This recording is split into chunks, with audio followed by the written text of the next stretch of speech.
We have Grant Young, who's the head boys basketball coach at Washington. We have Tommy Egan, who's the head coach at Skyline. We have Jess Ross, who's the head boys coach at Licking. And we have Jason Horn, who is at Webb City. We're going to start. I got some questions for each of them, and then we're going to have a group discussion. Grant, Coach Young. Hey there. You've coached both some really good boys teams and some really good girls teams. And I know for a couple of years you coached both, right, in the same season? Mm-hmm. Yeah. At Wheatland, I coached 5 years boys basketball there and 3 years girls basketball there. Hold on, it cut out. Somebody called me. At Wheatland, coached 5 years of boys basketball and then 3 years of girls basketball. Okay, so the years that you coached both, were you able to be the same guy with both teams, or did you have to kind of change personalities I still yelled just as much at both, I think. I mean, no, you're coaching basketball kids, you're coaching kids. So it's all about the relationships you kind of form and, the relationships you form with the kids. And I know at Wheatland, it's really time consuming as a coach. I had a good staff, good assistant coach with Charlie Dreyer who helped me out, and luckily had a really good administration. Athletic director was Patrick Doherty at the time, and he's still there. So that made it a lot easier, a good transition, because those made for long nights. But coaching kids is coaching kids, and it's those relationships you form and that you build. And when you form those, kids will run through a wall for a coach. And I think that's why, as a coach, all of us that are on here have been as successful as we have, just because of forming those relationships and building that with not just the kids, but their parents. And that's what's made it worthwhile, too. Right. Ross, you coached girls, right? Yeah. You had Vernon for 2 years. So were you the same guy you are coaching the boys as you were coaching the girls, or were you different? Yeah, there's a little bit of a difference. Boys tend to question coaches more than girls do, I feel. At least at that time for me, I did. Yeah. The girls always responded in a positive way, did what they were told, and the the boys always, there's not always, but some want to question the coaches and what they're doing and why they're doing it. Girls never did that with me. Coach Horn. Yep. Your daughter's supposedly the next big thing in the Joplin area. Does she question you yet when you give her coaching pointers? Questions me every day, every game, every possession. So okay. That's a little different. All right. Hey, Alan, if I go from guy to guy, are you going to be able to edit it? Yeah, it switches automatically. What? It switches automatically. No. Like if I'm going to add, do I need to ask Grant all his questions, or can I jump around? Oh, you can jump around. Okay. All right. Tommy, Coach Egan. Yeah. In the past, I know you like the read and react stuff on offense. Mm-hmm. Have you continued to use those concepts at Skyline? And if so, have your kids evolved or? Yeah, we have. We have. And I think they enjoy it because the kids get a ton of freedom out of it. The kids that can take their guy off the dribble have the freedom to do that. The shooters have the freedom to man screens and run off a bunch of screens. The kids that can't score,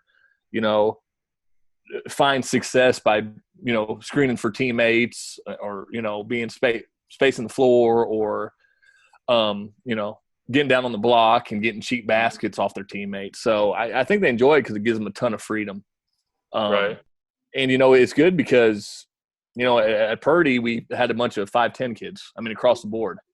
So right. we could run 5 out, and then we go to Skyline and we don't necessarily have to run 5 out. If we got 2 bigs, we can go 3 out, 2 in, or we can go 4 out, 1 in. So, right. it's been good because it can, as an offense, it can form to whatever the strengths of our team is or whatever 5 are out on the floor. So, right. Yeah, I think the kids have really enjoyed it and bought into it and have had success with it.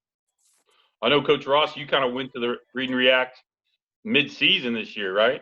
Yeah, we changed over. We just struggled to find something that fit our team. And Coach Quall said, hey, maybe we should try this. And I looked at it, and we started putting it in, and we had immediate results. We only got to a couple of phases on that this year, And as far as building that as all the steps go through, and we had great success with it. And like Coach says, we can run it as a 3 out, 2 in, 4 out, 1 in, depending on the personnel we have in the game. And so it's really, and it allows your team to play. It allows your best players to do what they do best, and allows those people that need facilitators from other teammates to be successful in that role as well. So, yeah, overall, we had a lot of success with it. Coach Horn. Yeah. You've kind of earned the reputation of being a program builder. You took, over a Southwest program. It's been a while now. What, 15 years ago, maybe? It was like 8. That's it? Yeah. 9, 8. No, math must be fuzzy. 8 years ago.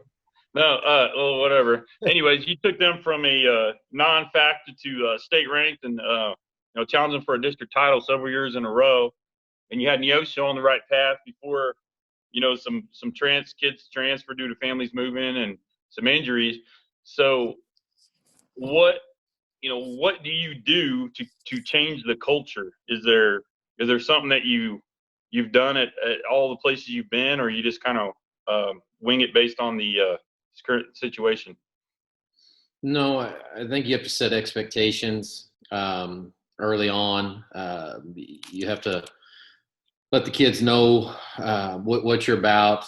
Focus on building a relationship with the kids so they know you're invested in them and know that you care about their success. And I think my staff has done a really good job of that at all 3 places that we've been able to work at. But once the kids know you care, the buy-in, it happens pretty quickly. And all kids are the same. They want structure, I believe, and they want someone to push them and to challenge them. And if you set the expectations high and back it up with some positive reinforcement and give them something to believe in, the turnaround can happen. It's not something that's going to happen overnight, but a lot of it has to do with belief and their belief in you and you showing the belief in them, and just a lot of moving parts with it. You also have to get the parents involved. The parents have to, know that you care and know that you're in it for the long haul and for the right reasons. And for whatever reason, we've had a lot of success doing that. I've had some really good assistants with me through the years that have helped with that, and it's helped build those programs up. Right. All right, back to Coach Young. You're kind of the anomaly of the group. Back in the day, I haven't got to see your Washington teams play, but you were kind of known for your matchup zone. So I remember when you were at Purdy, you disguised it really well. You couldn't really tell if you were in half-court man, if you were in matchup. But all the guys that you've coached under, I've never seen them play zone basically at all. So, where did you come up with your rules and your concepts, and are you still running it at Washington with your boys team? We've continued running it in the 20 years I've coached. Been a head varsity basketball coach. It started, I think, really the 3rd year at Wheatland. We've been playing man-to-man, and we started 5. We're actually 4 freshmen with a senior with Mikey Sweeney, who was an all-state player for us when he played at Wheatland. And so we had to go to something. We couldn't be as physical. We couldn't play man-to-man, and we kind of used some of Jim Boeheim's concepts with the Syracuse bumping 2-3 zone. And we just kind of expanded that, took some stuff off of Mark Few, some of his concepts with his 1-2-2, how he matched up, kind of combined them. And due to the kids that we had, I think the cool thing with our matchup through the years, whether it be at Washington, at Union, at Purdy, it always morphs to what team you have. And that's why it's been so successful, because each kid can play it a little bit differently, and you can play kids at different positions, and we have different rules of types of players that we go against, whether it be a penetrator, just a shooter, or a stud on the floor. And it's worked really well for us. It's been pretty successful, and it causes people problems because you don't see a lot of zones, whether it be at the small school level or large school level. And I know a lot of people, one thing we chart a lot is our 3-pointers, how many threes another team makes. And it shows kids that, they're not out shooting us because we close out so well on the shooters on the outside. So it's been pretty successful for us. But we actually, over the past 3 years, we've kind of took Coach Hepler's little buzz defense that he ran and turned it from that little kind of like 2-1-2 that he did to a 1-3-1. And it's been a good, very successful for us to change the pace of the game, to give coaches just another look. And that's really helped us out because teams aren't prepared for it. If they do prepare it for us, they got to prepare man-to-man. They got to prepare against the 1-3-1. They got to prepare against the matchup. And defensively, personally, I think we work, on a 2-hour practice, an hour and 50 minutes a day on defense, and probably 10 minutes on offense. We don't really work much offensively anymore. It's all geared toward a defensive end, and offense is kind of on the other end of it too, with just playing, cutthroat or whatever we're doing with whatever defensive alignment, whether it's 4-on-4 cutthroat, 3-on-3 cutthroat, whether it be man or matchup. And so the kids at Washington have really bought into man-to-man, or our defense and what we've been teaching. And we have to, because we play some pretty good teams out of St. Louis every night with some pretty good athletes. So it makes it kind of tough. So we also take some pack line concepts because we see so many penetrators in the St. Louis area, so many athletes that attack and slash to the basket. So we use kind of those concepts along with all of our defenses. Well, you said, they're talking about the buzz zone. Tommy, you're one of the few boys coaches I've seen have a lot of success running the buzz as your main defense, which you did that at Purdy, and you advanced to the quarterfinals, right? Yeah. Yeah, I know. We had a friend of ours named Eagleburger called your team like the Flying Monkeys or something like off of Wizard of Oz. He liked to watch the team because you guys just flew around and tried to get steals. So how did you get your kids to buy into that high risk, high reward? Because when I first tried to put it in, I've ran it in the past. You might give up some layups, really easy shots, and then the fans are like, "Oh God, this defense sucks." Yep. How did you get your kids to buy in? And make it, advance to the Elite Eight? Well, first off, shout out to Grant. Grant Young. He's the one that first showed it to me. Working a fireworks stand one summer, he showed it, and we just that one day he just showed me a couple clips or something. We didn't get too in depth with it. Right. But he's actually the one that kind of first put it in my head. But, in terms of buy-in, the buy-in wasn't hard because, that group at Purdy, they were just a bunch of kids that, type of deal where you tell them, jump, and they say how high. I mean, they knew nothing but to play extremely hard. And but you're right, though. It's more, the kids – and plus, they were so mentally tough. So back to your point, we may have a breakdown and we may give up a wide open layup and it looks ridiculous, but they were so mentally tough, they just moved on to the next play. It was more of an adjustment for me of, we got to stomach some of this. We may give up 3 uncontested layups, but if we're getting 4 steals and turning them into uncontested layups, then we got to be good with that trade-off. And it was real fun to run. And like I said, when you have a bunch of kids that just absolutely play as hard as they can at all times, it makes it – because if you don't play hard, that's what I tell our Skyline kids, we try to run a little bit. And, if you go 95%, it's not going to work. Yeah, you're getting scored on. Yep. Yeah. Hey, Coach Ross. Yep. I consider you to be an old school type coach. Who are some of the guys when you were younger, in college or in your playing days and early coaching days that you looked up to, that you kind of got stuff from? Did you play in college? No. I started off, first of all, a lot of my actions are based on military and what I learned in the military. And the first thing you got to be is organized. The second thing you got to do is be disciplined. If you have those 2 things, then you're going to go the right direction. The third thing is you got to be a team, have some individual integrity. I've been messaging that out recently about doing what you're supposed to do as an individual teammate to make your team better. So when you have organization, discipline, individual integrity, then you're gonna be on the right path to success.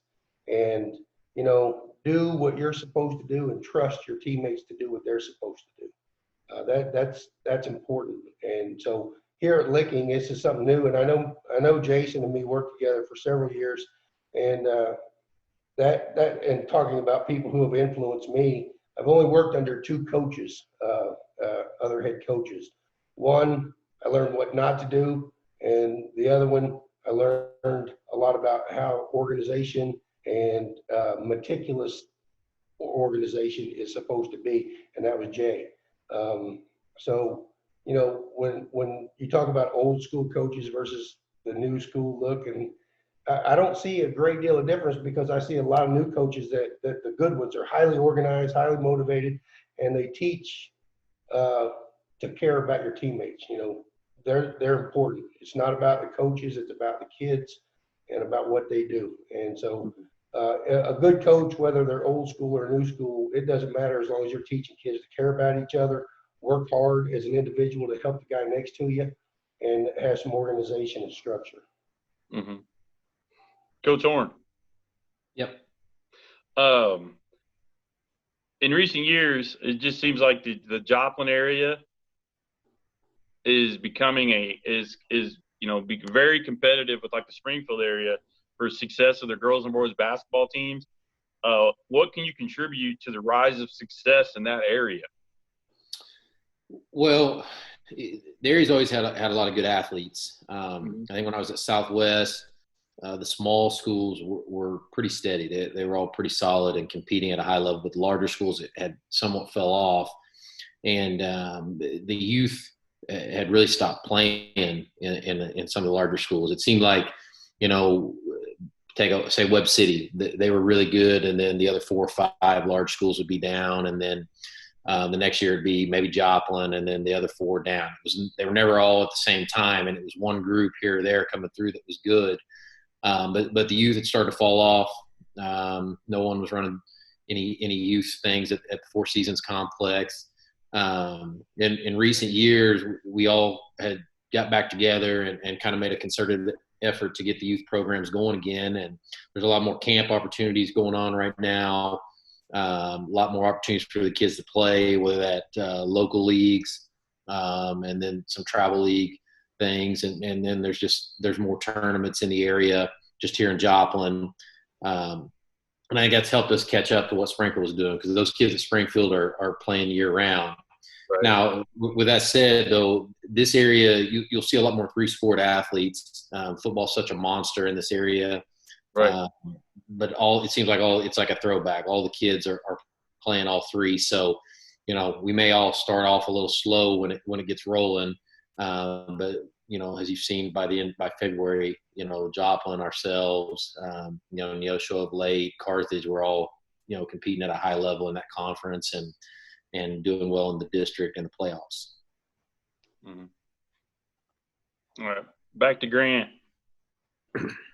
You were a part of the Southwest Missouri State, SMSU is where I graduated from. Now Missouri State. You were a part of the coaching staff with Steve Alford, correct? Yeah. Yeah. Well, I was really just a manager my freshman, sophomore year of college. Right. And, you know, it was a good experience. I think Tommy had even a better experience because he was kind of a practice player with the Lady Bears and really got an opportunity. I think he has a ring actually from the NCAA Final Four. So it was nice being able to be around Steve Alford, be around a Division I program, see how it's ran. It's a lot different than what you can run at the high school level. There's a lot of things that are allowed to occur at the D1 level, you know, whether it be practice time, the amount of time you're in the gym, things you say, the intensity level. It's a lot different at the Division I level with college athletes. And Tommy will say the same thing. I know you can ask him, but he had an amazing experience with Cheryl Burnett, you know, legendary coach. He was around Jackie Stiles and all those ladies that really made Missouri State and SMS is what we used to call it, pretty proud. So he got an even better opportunity when we were in college with the Lady Bears. All right, I'll switch it over to you then, Tommy. Did you what all did you learn from Cheryl Burnett, Coach Burnett? Like Grant said, it's just, it's a little bit different than high school. Just, you know, the amount of hours they put in and kind of what's expected of the athletes. But in terms of what I've learned from her, just what I've learned from, every coach I've been under, just the work it takes, having to outwork people, scouting reports, put in time, getting to know the opponent like the back of your hand, player development, how important player development is. Just all that type of stuff. I've been lucky to be under a bunch of good coaches, playing. You guys were both under Mark Fisher, correct? Correct. Yep. Yeah. We worked together.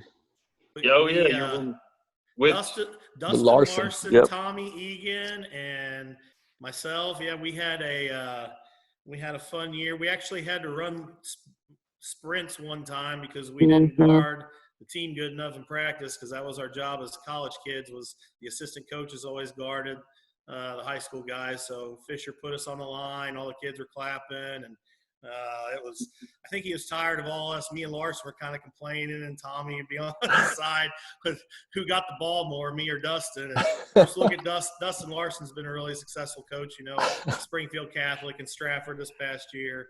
But I don't know. That was a great experience for us three there in college, and we learned a lot from Mark Fisher, who's a class act, and that, to me, that was there. And with Jay Osborne, I worked with Jay Osborne for a year at Nixa. Those two really shaped my coaching career from when I was a college kid. Just a person that right out of college, where all of us think we know it all about sports and know it all about coaching, but really it takes the experience and the time of all of us that have gone through all the ups and downs of the teams and the injuries and the long, grueling seasons that we have to go through, since the basketball season's so long, with the long hours. And I think that experience for all of us that are talking today, has paid off over that time and why we've been so successful. Yeah. Why don't any of you guys run that 1-4 high offense? You were all under Coach Fisher, right? Well, I tried one year, and when you got a 6'7" kid that can dunk from the left side, a 6'8" kid that can dunk from the right side, when they're blocking you and they're playing a 1-2-2, it's kind of tough.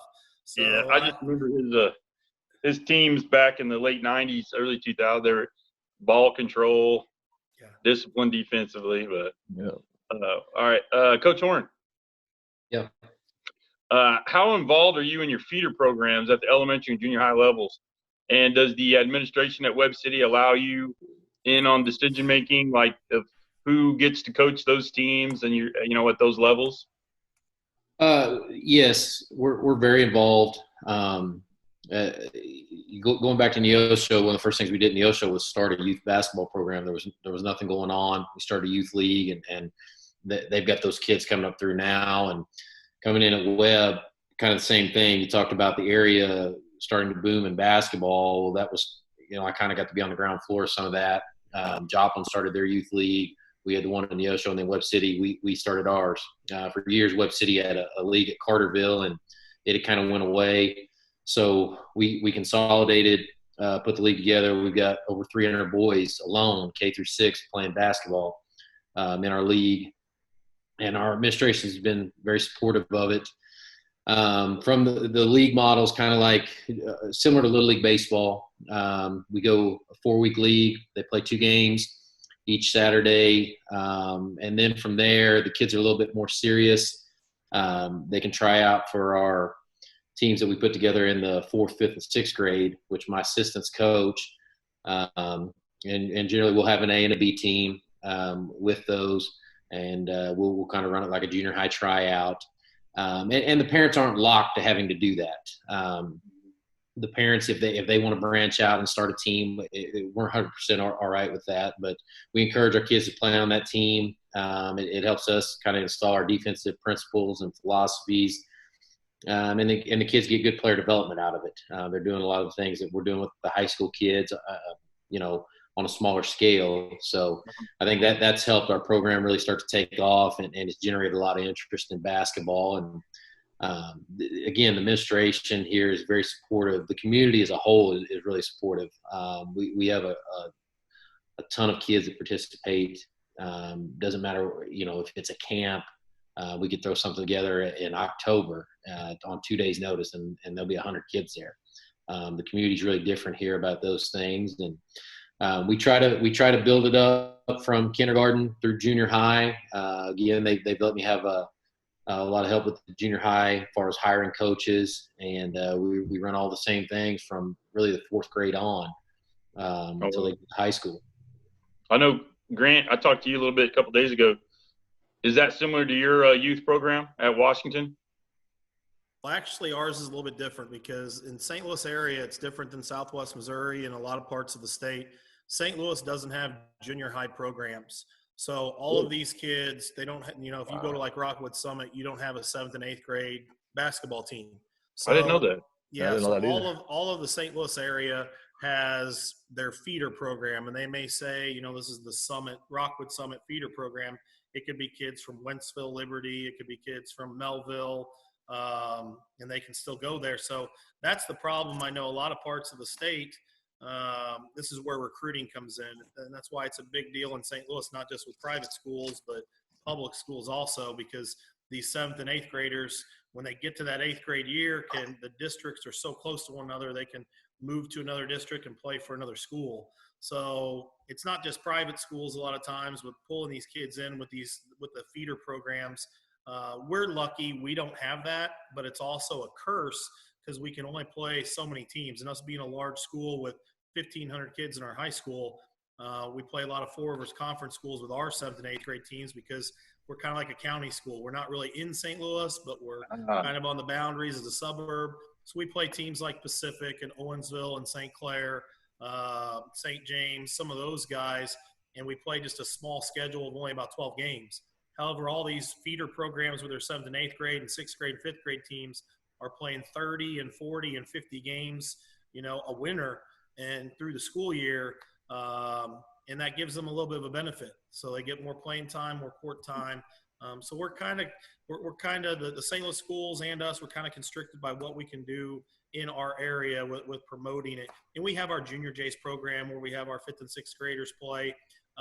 We have local teams, so we sponsor a tournament 4th, 5th, and 6th grade. St. Clair, St. James Union, they all have their little 4th and 5th and 6th grade feeder programs where we do travel ball with them. So we have a school team for each one of those grades that try out around October, and they play about 20 games in the winter time. But it's nothing like St. Louis has and the private schools have, since they're not MSHA affiliated at the 7th and 8th grade levels like a lot of schools throughout Southwest Missouri and the Kansas City areas and the Boot Heel also. Right. Yeah. I didn't know that. All right, Coach Ross. Gotcha. You get a phone call, Steve? You were in the Frisco League this year. Hear me? Yeah, I got you. Okay. So, people talk, if you're not familiar with the Frisco League, crazy things can happen in the Frisco. Has a 1-point advantage, shots up, shots no good, and Richland has upset the Licking Lady Wildcats, who are the 3rd-ranked team in the state of Missouri in Class 3.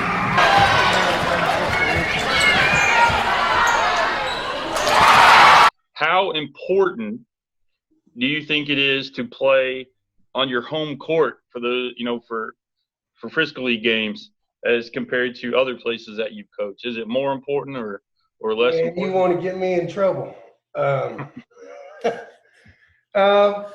Anytime you go on the road, you're at a disadvantage. In the Frisco League, this is my first year here. I felt like it was a big disadvantage to go on the road. But if you're not ready to play, what's that? Home cooking. Yeah, it is what it is, man. If you're not ready to play and you're not 100% focused and in tune to what's going on, anybody in that league can beat you. It doesn't matter how good you are. There are some hostile environments. It's fun at times, and then sometimes it's disheartening. But we struggled through this year and we did all right. Right. I don't know what you want me to say, but I ain't gonna say it. I'll give you another one real quick. I know you were able to coach your son Austin, your youngest son. Yeah. And I've seen interviews with Bob Hurley Sr. where he was talking about how hard he was. He used his kid. He used Bobby Hurley, who was played at Duke and in the NBA as a kind of as an example. and I don't think these other guys have got to coach their kids yet. Do you feel like you were harder on your son? Does it ring true? And are you still in touch with your son? That's a real good question, actually. Jay can tell you we had some struggles, man. I was very difficult on him at an early age, and I pushed him, and it took me some time to realize it. And when he hit high school, I made a rule with him. I said, we will no longer talk basketball outside of that gym. When we go home every day, there's not to be basketball mentioned unless you have a question for me, because I'm not going to or tell you anything. And then our relationship started to develop and get a lot better. The time we spent down in Arkansas, we became really close. My oldest son had moved out, went on to college, so it was just me and him. And we got really close, and we still talk a lot. Hey, on that though, I think Austin, because I had him in junior high. There's a lot of pressure with that when you're the coach's kid, and he was kind of finding his way, and that's an awkward time and things like that. But I don't think that, coach was tough on him. But he was tough on everybody, and he did a good job of balancing when he needed to get on him versus when he didn't. He might have, he might have let other things slide with some other kids that possibly he wouldn't have let with him. But he did a really good job balancing that. And like he said, I think Austin turned out to be a very good player, and it was just a tough time, for everybody when you're that age. You're trying to find your way, and then now you got expectations on you. You're expected to be good because you're the coach's kid. Mm-hmm. All right, hey, Coach Young. Coach Young? Yeah. You said this is your 20th year as a head coach. Mm-hmm. Well, I know you started your varsity career at Wheatland. Mm-hmm. Is there anything that you did then, like plays or throw in, anything that's made it through the 20 years that you still run today? And Ross, you think about this too, because I know you've had stuff that you do. Is there anything that's made it through the 20 years that's been that successful? I think the only thing that has is the matchup, because I think offensively it changes because the kids you have is what I've always thought, because some kids can run dribble drive, some kids can do the read and react. Some kids you may have a 6'8" post player. You got to go 4-around-1 with them, and you really got to get them touches every time down the floor because the double team's coming, so it opens up your shooter. So, offensively, it's changed over time. My assistant coach, Adam Meyer, he played at Borgia. He's been my assistant for 8 years now at Washington. I've learned a lot from him, a lot of his sets. Luke Meyer, who played at SLU, was his brother, and there's a lot of Rick Majerus stuff that he's brought with him, and with some of the St. Louis schools and some of the pick and roll stuff with the Butler offense and sets that they used to run at Butler. And, we've it's adjusted over time. So I would have to say just my matchups kind of stayed very similar for when I started there at Wheatland and come here. And I think all of us will probably be very similar, that we kind of adjust and tweak things over time, see that maybe some of the plays we started with whenever we were younger just aren't working as good anymore. Maybe people scout them easier and we have to change and adjust. And that's one thing. I'd say my biggest thing I've adjusted is we do everything out of the 4-low set for inbounds plays, and our kids just go to the 4-low set. I look and we read how they're going to guard us, and we call the play out depending on what the defense is giving us. Kind of like football almost. We line up and see. We run an audible basically and say, hey, here's what inbounds play we're going to look at. And the kids are just looking over. So that time and that experience kind of changes you. So it's kind of tough keeping things for long periods of time. But if it works, you keep it. You don't fix it. So and that's why the matchup we've kept. Over to you, Ross. I know you've got some sets that you love. Yeah, I've run a couple sets for my entire career. I mean, one that I've always started against anybody who plays us man-to-man, I'll run it every time. Oklahoma. But really, when we talk about consistency over time, I think we go right back to defense. I mean, we can run all kinds of continuity offenses, change up to meet our personnel's needs. Like I said, we started running the read and react this year, and I really like that. But and so my offensive philosophy is always adapting and changing to meet the kids. But there's something, defensively, I think that, whenever people say they can't play man-to-man or they can't do this, I think that's all a bunch of hogwash.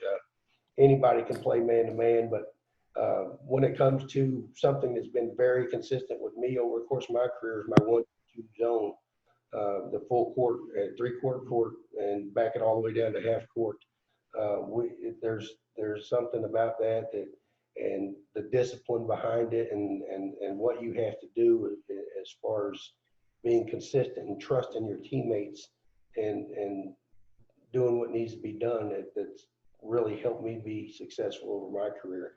But offensively, a couple sets here and there, but continuities change, offenses change. But defense, when it comes down to it, just hard-nosed defense, learning the principles and doing that. But the 1-2-2, I'd have to say is mine. Yeah, I know, Horn, you still run the same throw-in plays that you were running 15 years ago and still scoring on them. Yeah. We run the wrap in, the play where our inbounder wraps back in, and we have the little 4-low set. And we still score off of it. People know we're going to do it, but if your kids execute and they're good at it, it's hard to stop. So, and I think Grant said it best: if it's working, why get rid of it?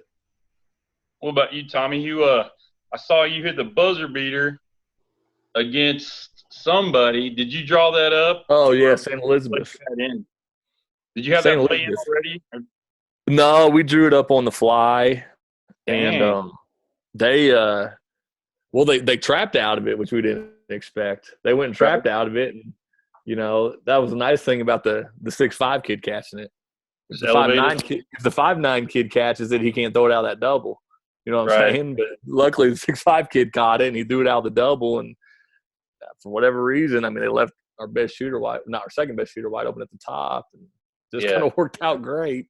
We didn't expect the double out of it, but it looked like you guys had practiced that a bunch. No,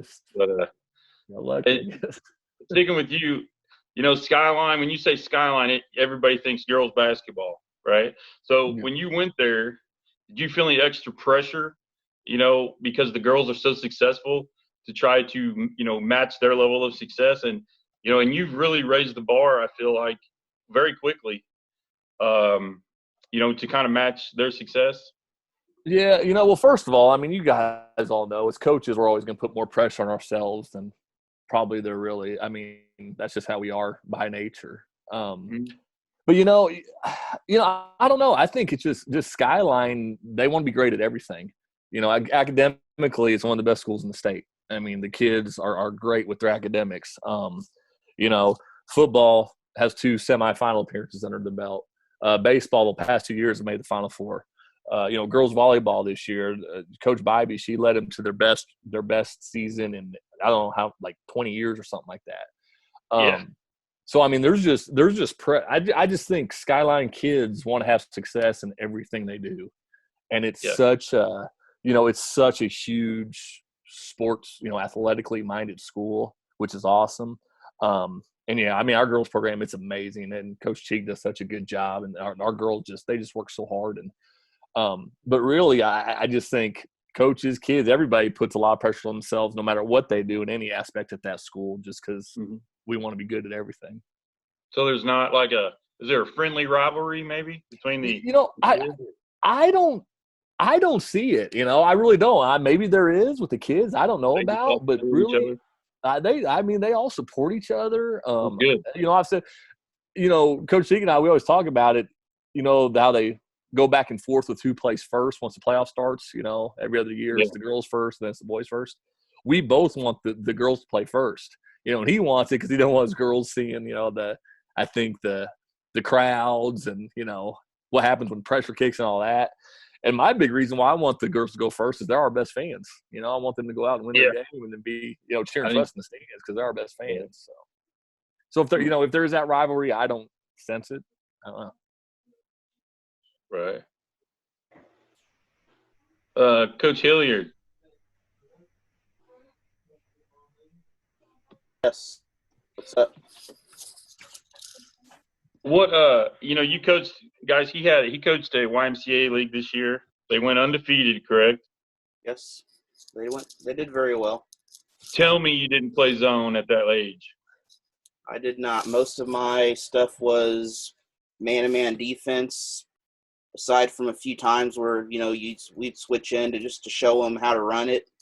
But Right. generally, 95% of the time it was a go out, play man defense, play hard, just things of that nature. We did do kind of a 1-3-1 half-court press, but that was really about as close as you get to zone right there. But after that, it was drop back into man generally, because most kids at that age group, 11, 12-year-olds, they're not going to hit threes from 28 feet away. So, yeah. Will those kids all go to Waynesville? I had 10 kids. 6 of them are moving. Military? Yep. My team I had last year, 8 of the 10 are gone already. Wow. And I Chris have Bills maybe one that'll play basketball. I think I had 15 girls out this year, and all 15 had went K through whatever they were in at Lakey. We get 0 transfers, and nobody ever leaves, including you, Ross. Yeah, Waynesville, things are – you get, 300 to 500 kids move in every year, 300 to 500 move right back out. Yeah. So it's constant each semester. Well, Coach hey, Horn. Riz, What? I got a question for Coach Horn real quick. Shoot. How many kids, you guys are very similar to us. We got about, 1,300 to 1,500 kids in our high school. You guys are probably pretty close to that at Webb. How many kids do you have in your program, freshmen through seniors? Because we're in the boat where we're at. We've seen a decline of kids playing sports, whether it be football, basketball, baseball. And like our program this past couple of years, we've only had 27 kids in our program. Like last year, we had a total of 27 kids in a class 4, class 5 school, freshmen through seniors all the way up. Do you see that trend where you're at? I know Webb City, I hate to call it the powerhouse of sports, but it is because you win so much in every sport. Do you see a decline in kids playing sports there or in your area, down in the Joplin area, or not? Not a Webb. It's I tell people all the time, it's like you're in the 90s. Everybody plays all 3. We had 32 kids in basketball, and we probably had around 55 or so try out. Football, he started last year with 150 kids, 9 through 12, and there's 100 on the sideline every week. So we've seen some decline in girls' numbers, but that's been in the whole COC. Teams are struggling to field freshman teams, but on the boys' side, in the area, it's on an uptick. Joplin has good numbers. Of course, they're a monster. 2,400 kids in the school. Neosho has good numbers. Carthage, but there's been somewhat of a decline, probably a little more on the girls' side. But Webb is it's different. It's not like this everywhere, and I don't know how to describe it. Just the buy-in from the community, the expectation of the parents are very high, and they really trust what their administrators say. If John Roderick says it's gold, and that's how it is. So, but it's fortunate to be here, I guess. Yeah, it's not like that in the St. Louis area. I think, to me, in the St. Louis area, the schools are so big.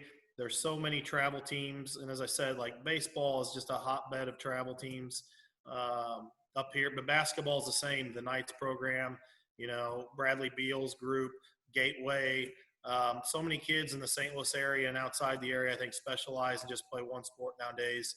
And I think that's killed a lot of the sports in our area just because our numbers with all schools around, Union, which is a class 4 school, couldn't even have a freshman team this year. And we're seeing the trend more and more that, it could be going to the fact that you just have a JV varsity team in basketball because of so much sports specialization at times. And it's sad when you have a school of 1,300 kids, you got athletes walking the hallways that, one, are either not playing sports or 2, just playing one sport. It's just kind of sad. And you're right. What you have, and that's why Webb City is so successful, is those kids, those athletes playing 3 sports, and they may not be the stud in one sport, but they go help their friends out and play and be a great role player and help out another sport just to win. and they have that And philosophy. They just want to win. I will say on that end, I think we have one kid that's a straight basketball kid.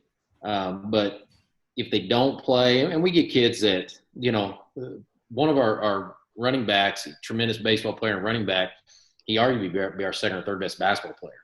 He's a big time athlete. But basketball was his third favorite sport. But the kids it's not bad pressure, but they're really good about putting pressure on. Like Terrell, for an example, was our best player this year, and he's going to play Division II basketball. There was talk, is he coming out for football? He had some injuries. We don't know if he's coming out. And he came out. Well, when it gets time for basketball, some of those kids are grinded down. They're really tired from coming out of football because, it's such a long season because they really are starting in the summer and they're rolling all the way through. And that was, he's a good leader, and that wasn't flying. This first thing coming out of his mouth, hey, I played hurt, you're going to play hurt. So, and that's kind of mentality there. And I don't know when it started, don't know how they've hung on to it so long. But Roderick's very good to work with on the football side. He's a big advocate of him playing all three, and he's a Webb City guy. So he wants to win. He wants the school to be good at everything. And we've done a really good job of encouraging him to do that. And, I can remember being younger thinking, man, I wish I had these guys who, playing basketball all the time like Nick's is. And as I've gotten older and I've gotten kids now, I see that they really need to be doing some other things. It's better for them if they are playing a second sport, and maybe they're not the best at that sport.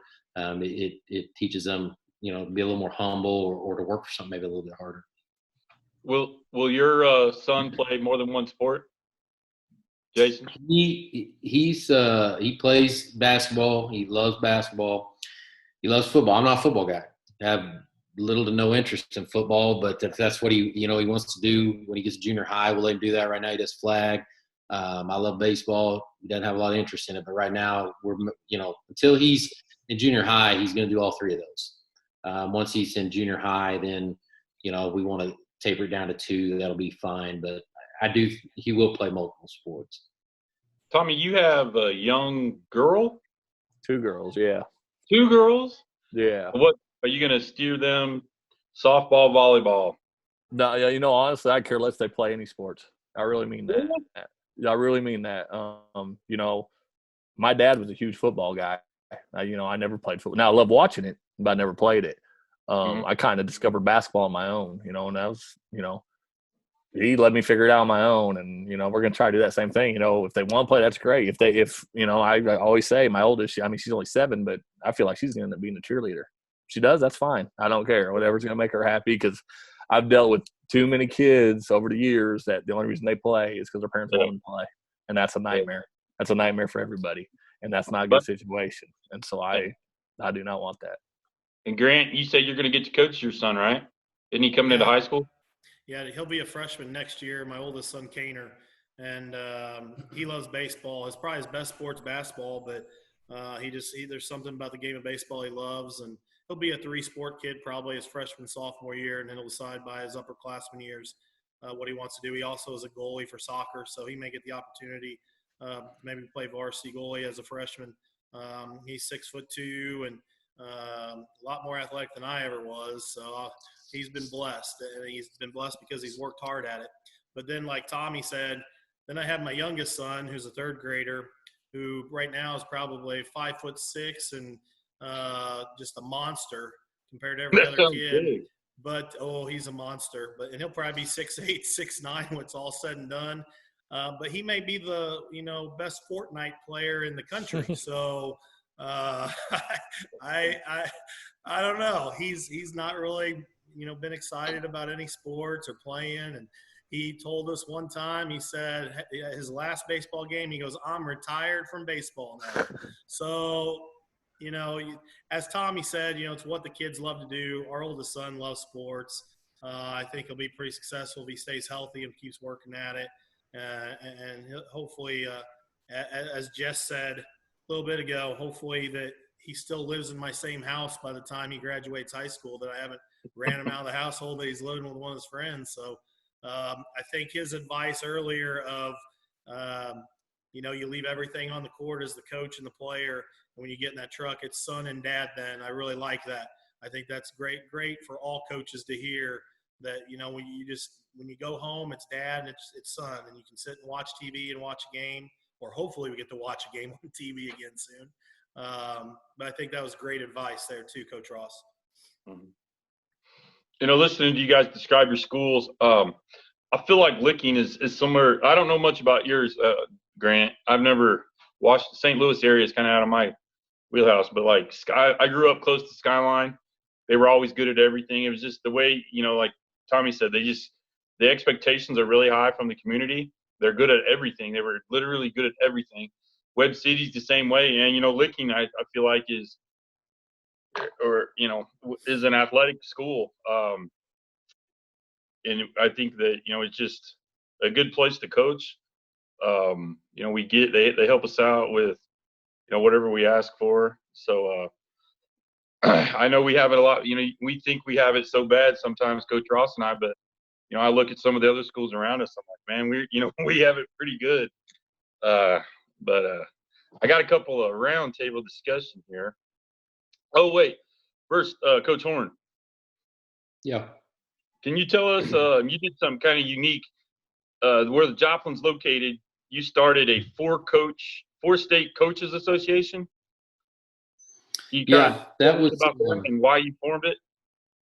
Well, we were, going back to being in Yosho, we were terrible. Joplin was terrible. Webb City was okay. They were kind of down. Carthage was okay, kind of up and down. Donald County had kind of gotten a decent run of players, but we didn't feel basketball was being promoted. And I got together with Coach Hafer, Coach Brock at the time went to Carl Junction, and Coach Ray, who was at Carthage at the time. And we talked about putting an association together to start helping promote basketball in the area. Again, football is a monster down here. Baseball, a monster down here. They like basketball. Missouri Southern basketball is a big deal here in Joplin and in the surrounding area, but we felt like the other two got the bulk of the attention. And we thought if we could get a little more attention for basketball, that it would start gravitating some of those athletes to, the other schools to play in all three of them. So we got together. We came up with the idea of putting an association together. It give our basketball coaches a voice. It put some pressure on the local media. They started doing power rankings on the news. There was we have a preview magazine that comes out down here now. For years, they'd had one for football, but nothing for basketball. There's just some little things that drummed the interest up. It also gave us a database where we were able to get a hold of each other to promote, our summer leagues, things like that, youth things that were going on. And it just kind of really helped our youth basketball and our high school basketball get on a different level and kind of get the attention that football was getting. Cool. So you kind of started like for Springfield, they have the Ozone. So you started your own? No, I wouldn't say it's our own. I mean, we just got the local media involved. The NBC station down here started, they put together a power ranking. We met with him and said, Eric, what can you do to promote basketball? We know you're at the game some and things like that, but you're doing this power ranking for football. What about us? The Fox station put together the preview magazine. And then there is rumor that there is going to be a website down here, possibly in the next year, that will carry some of the sports stuff. I don't know that it's going to come to fruition, but it's being talked about. So it's a big area when you got Missouri, Kansas, Oklahoma, and kind of that northwest part of Arkansas. But there's a lot of schools that deserve coverage, need coverage, and that was the thing behind the association. And it got the kids more accolades, more attention. Probably the best thing we did is we brought back the all-area team. That's something we coaches vote on. You nominate. You have to be a member of the association to vote, but we nominate, put that together. That's turned out to be a big deal for our kids. It was something that was around when I was at Southwest. The Globe had carried, but it kind of went away with budget cuts. So that was one of the first things we thought that needed to be brought back. We had a tip-off club meeting. We didn't do it this past year, but 2 seasons ago. It was kind of like a press conference where the teams that were there, they got to speak about the team, and parents, players were invited. Had a really good turnout for that. Just And then we had the coaches clinic that was put together. We did 3 years of that now. We've had some good speakers come in. We've had Missouri Southern practice, Pitt State practice. Mike Neighbors from University of Arkansas came down. Had a lot of Division II guys come in. Dana Ford came in from Missouri State. So it's helped basketball get a little bit more attention. And, kids want attention. They want to know that they're going to get recognized for what they're doing. And this was one avenue that we thought would help us get those kids recognized. Mm-hmm. Interesting. Grant, are you covered out of STL ball or whatever? Yeah, so STL Prep, so St. Louis Post-Dispatch, covers all our media. We have a website where we put all our stats in. We use that. Really, it's kind of nice because we use it as scouting tools to scout other teams, which works pretty good. But we have our local media here too with the Washington Missourian, who covers Franklin County basically. So that helps out. Bill Battle and his staff do an amazing job here. So we're lucky to get the best of both worlds, have a local paper that covers the county with tons of articles, and we have newspaper at every game. So there'll be a writer at every game we have. We have an all-area team, which is voted upon through the media, and the coaches are part of that too. So we're lucky where we're at, having the media that really cares about sports in Franklin County. So it's nice. We've had some really great players come out of our area, like Colin Van Leer. I know he played at Pacific and went to Mizzou. So they've done great coverage throughout. I know we had the Suggs family went to Washington, so I know Scott Suggs was the Missouri Player of the Year in, I think, 2007. So we've had great coverage in our area and just been lucky and blessed. I know sometimes with some of the smaller schools like Tommy, you may not get the same, Rissler. When you grew up like Wablo and Wheatland, we were kind of that oddity in the middle of nowhere that you kind of get the Hermitage paper, maybe the Bolivar Free Press, but really those are so small and local that, you just don't get that same media attention, or even for being like top 10 in state, getting the nod and the approval from the Coaches Association with that. So we've been lucky where we're at. Mm-hmm. I know Tommy gets the Buffalo Reflex. Yeah. Did they still cover you? And what about the Hermitage Index? Yep. Yep. Those are and we have something like that too, like the KGL. It's out of Lebanon, an all area team. I think Tommy was Coach of the Year. Was it last year? Yeah. Yeah. Yeah. So it's kind of a cool deal. It's all, it's not class based. It's just if you're within this area, this radio coverage area, you get kids invited. So speaking of that, Grant said something about using a website to scout. When I first started, I was no family, no kids. I was scouting every night I could. Now you got Huddle and Crossover. How much has scouting changed from when we started to today? And we'll start with you, Jess, since you're the oldest. Well, just like you said, you're out every night during the season. 25 years ago, I mean, you're just it's nonstop. And today, although we went and scouted some games, because I like to see teams in person. We have a conference tournament to start season, so I get to see every conference team at the beginning of the season. We go out and we scout when we can. We play on the same nights, but far less, than what we used to. Like you said, Huddle and things. We get their offenses, defenses. We get set plays, but there's really nothing like the feel for watching a player in person. You don't get that. You don't know how good they are until you actually physically watch them in person. So you other three, does your conference have a rule where you have to use Huddle or you have to use a sharing service? I thought the OC might.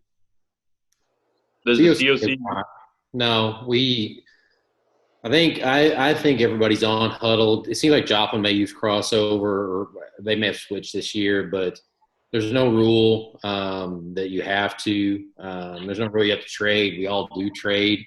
Now, the Ozark Conference does. They all – I guess Joplin does have it because they all are on Huddle, and they have to upload it to a team bank, and then they pull the most recent game, then they pull it from there.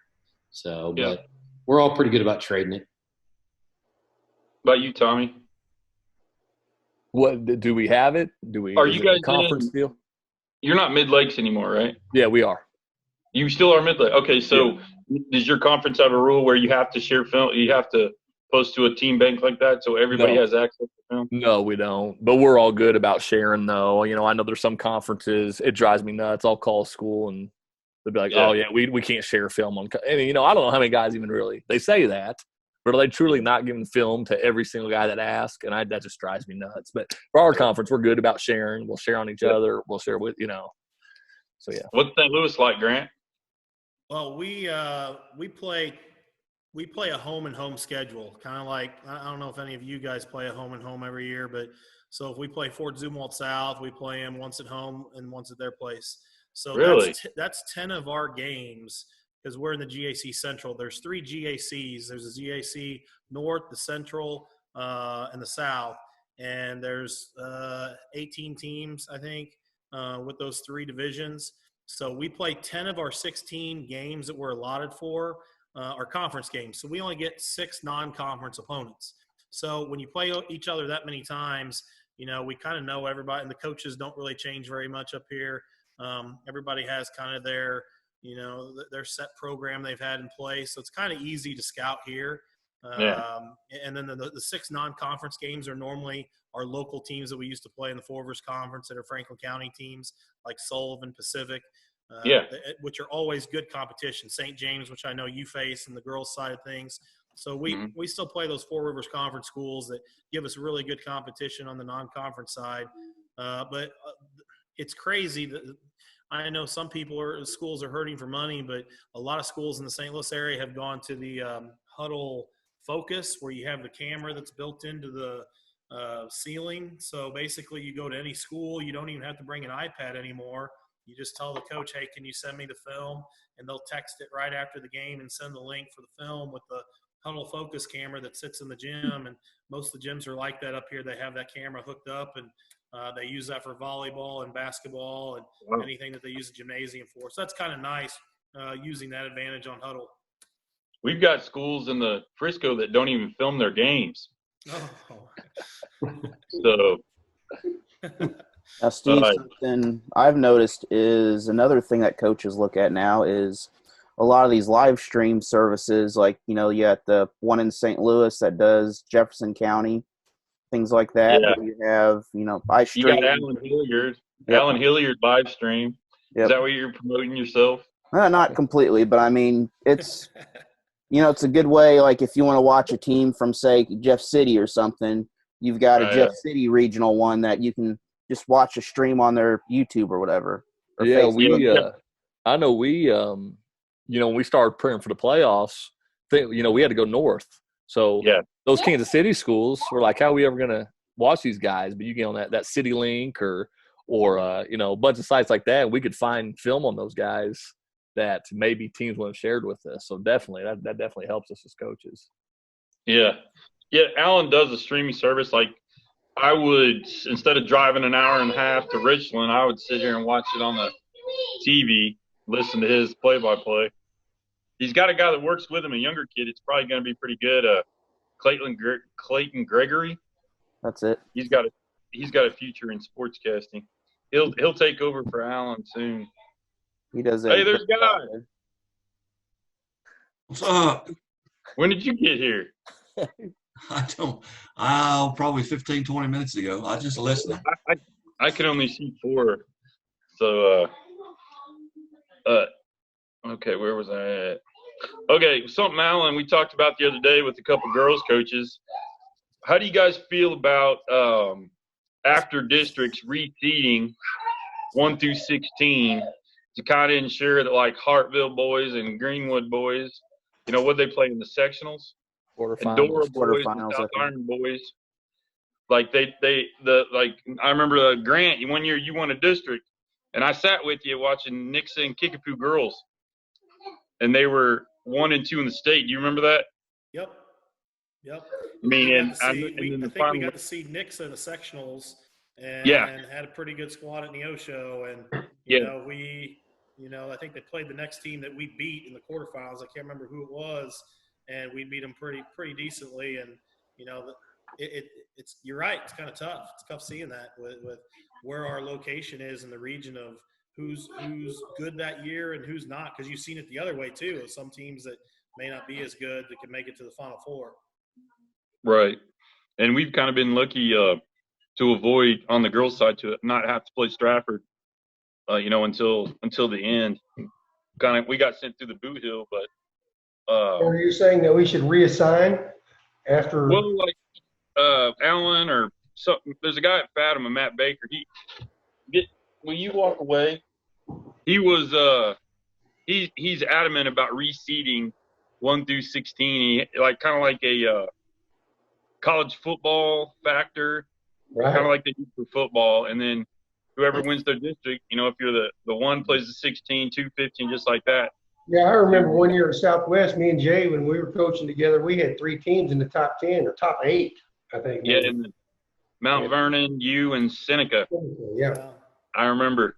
Yeah, honestly, I think it's the fairest way. I mean, now I don't know if it's going to be doable at all, but yeah, Right. I mean, I know like this year you got a team like Crane. They're probably one of the 4 best teams in the state, and they don't even win a district championship because they're in the same district as Greenwood.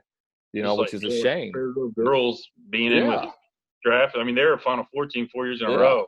They never and I don't know how doable it is, but I definitely think it's the fairest way to do it. But I don't know if it's something that will ever happen. I think now with our society, how we're living with everything with the virus going on, I think it's the perfect situation to seed.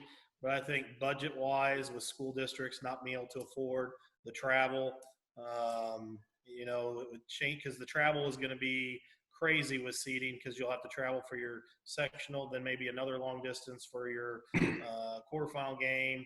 So it'd be great. I'd love it to be seeded. So if you're a top seed playing that 16 seed the way it should be, and it gives you a fair advantage. Then if you're middle of the road playing a 4-5, and be great. I don't know. I know Misha has always wanted a representation of each part of the state in the Final Four. Yeah. They try to do the representation of the 4 parts of the state, basically with Northeast, Northwest, Southwest, Southeast, and of course your Kansas City, St. Louis areas that are mixed in. So in Columbia. Right. So. Yep. Also, do you think the new championship factor is better than the old multiplier for private schools, the 1.35 multiplier, or is the championship factor going to make it more fair for public schools to compete? I don't, because basically if they keep having success and they go up, they're going to Class 6. How's that fair to the Class 6 schools that maybe aren't recruiting? I know we're saying, well, they're huge. They don't about dudes. So they need to either be in their own class or I don't know. Just I guess we suck it up and play them. It's part of it. But you tell me that Greenwood in there. I mean, do you think it's fair? Do you think you should be in the same division as them? I mean, and here's the other end of it. What happens when it's the Greenwood that me and Grant Young was a part of, and now they're like a Class 5? Well, I think you can only jump 2, right? Well, but you know what I'm saying. But okay, however, if they go up to Class 3 or Class 4, whatever it may be, but it returns back to some of the teams that me and Grant were familiar with. That's kind of fair to those kids as well. I know the talk about when they're really good, but also when they're not as good. Mm-hmm. I don't know.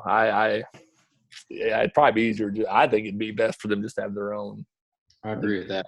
Now, I know the other thing with that is if you got a good girls team and kind of a not a good boys team that year, what would happen is the girls team would jump up to say 5A, the girls team would be 3A, or the boys team. So you could have a district in say Sedalia and your other district is in Lakeway or something. I don't know, but that's going to change. That's going to occur anyways because some Class 1s don't have girls. And so they're going to take the smallest Class 2s and move them down to Class 1s. So the ones that are right on the border, some of those schools could have boys Class 2 and girls Class 1, or vice versa. But most schools have boys basketball. Oh, go ahead with Guy. Go ahead. Oh, I was gonna say, what do you got for this? Is he still on there? I can't see Yeah, he's everybody. still. Yeah, I'm here. It's not.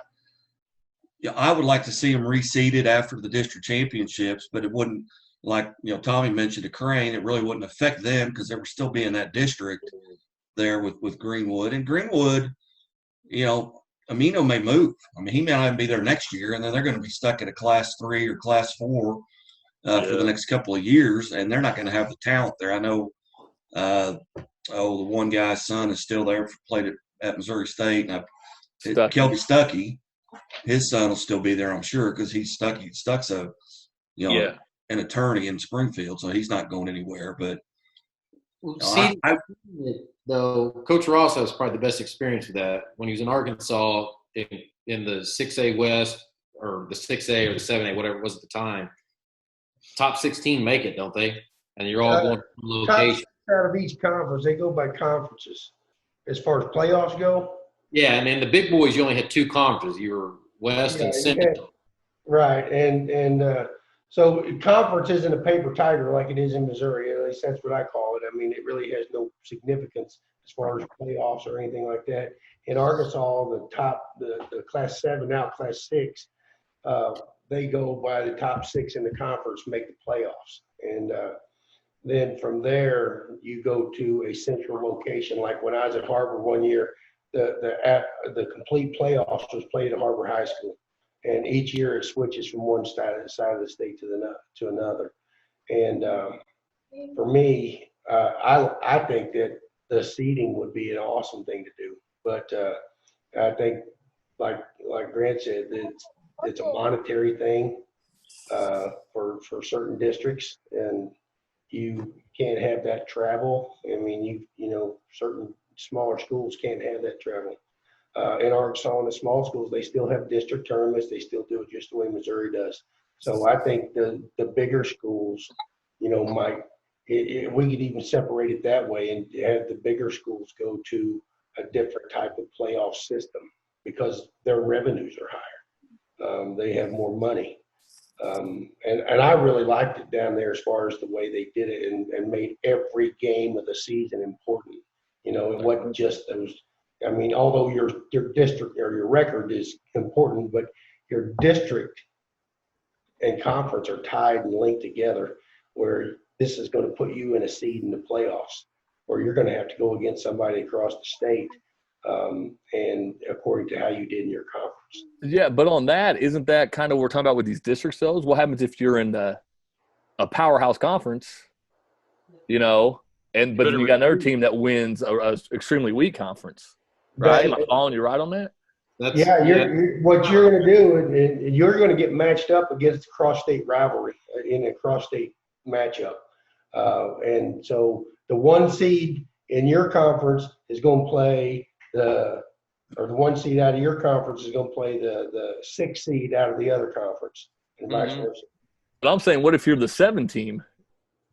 If you're a stud, you finish 7th in your very tough conference, and you're a really good team. Yeah, and you don't even make it, but a team that may finish 3rd and terrible, you know what I'm saying? I get you. I mean, and that's the way it is. I mean, the Central Conference has in Arkansas had basically 2 teams: North Little Rock and Fort Smith Northside, and so those teams definitely were in the mix for the state title every year. But after that, the competition level dropped off. Conway was sometimes in there, but in Northwest Arkansas, in the 7A West, every team top 4 had a chance. I remember when we were there, we were the 3 seed in the conference, and we could have easily won the state championship that year.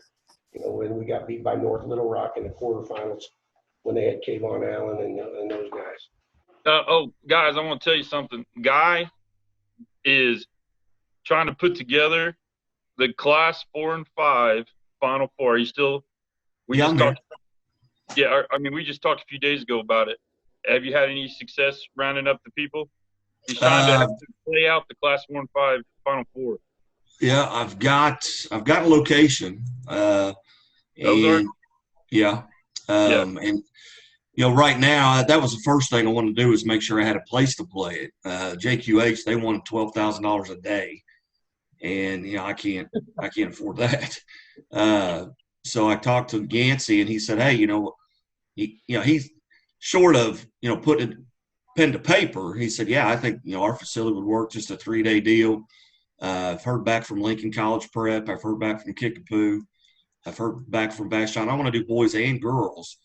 Shorter, I've not. I'm sorry. Oh, Carl Junction, yeah.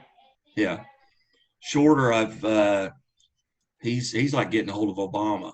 I can't get him to answer the phone, but he'll text me back and he'll call me but no, I'll get in touch with him. But it was just something I thought about. You. I'm sorry. You don't call Brad. Brad calls you. Yeah, that's like Ned Reynolds. I was on the air with Ned for 8 years, and he would never answer his phone. But when he called you, you better answer or you got scolded. And then I taught him to text, which was the worst thing I ever did, because then he just bugged me all day. But no, he's a good guy. And hey, Riz, I got 2 things. I got 2 questions. One is for Tommy Egan in the Saturday Night Fever outfit that he always wore to coach in. Is that not always? No, not always. Not always. What was that outfit? We'd 0-2 in the quarters. So I told my wife I need to get a new one for the quarterfinal game because the gray one didn't work and the black one didn't work. So that was the first time I'd ever worn it. I just wanted to see you do the move out there, Coach, and that would have been the deal. That's Coach Shelby. He's the one that got that circulating. Oh, Brandon Shelby's the one that got that picture out circulating. But no, that was a brand new suit. And then, Riz, my second question was, I know you were asking about that matchup, like Purdy. What was your career record versus Purdy when you're at Southwest? Just wondering. I only remember the junior high games. Oh, no. Well, didn't you have your baseball coach and his dad reffing? Oh, I love it. Good comeback. I had to pull that out of the bag, man. Ofer. I'm a big ofer. But I finally beat a matchup zone. I beat Cecil this year at Thayer. Yeah. And his zone is nasty. Didn't you play him in the state championship? No, we didn't see Thayer. We saw Couch in the state championship. With Cecil Meyer. Oh, really? Yeah, he's the matchup guy now around. His zone is him and Scott Womack play similar zones, and they're both nasty. But no, you had like 2 Division II players. Caddy roller. I know. I'm just getting a laugh out of you, man. That's the fun part with coaching, I'm over. man. Hey, Grant won his 100th career game against us, so I've heard it from him too. He asked me, he reminds me all the time. Yeah, I won my 100th career game against you. Okay, Grant. You're recruiting. Where was the white girl from that ended up at Purdy? She was from the Ocho. Hey. If you coach at Webb City, you can't talk about recruiting. We ain't got to move in. I couldn't tell you when. I don't remember. Right.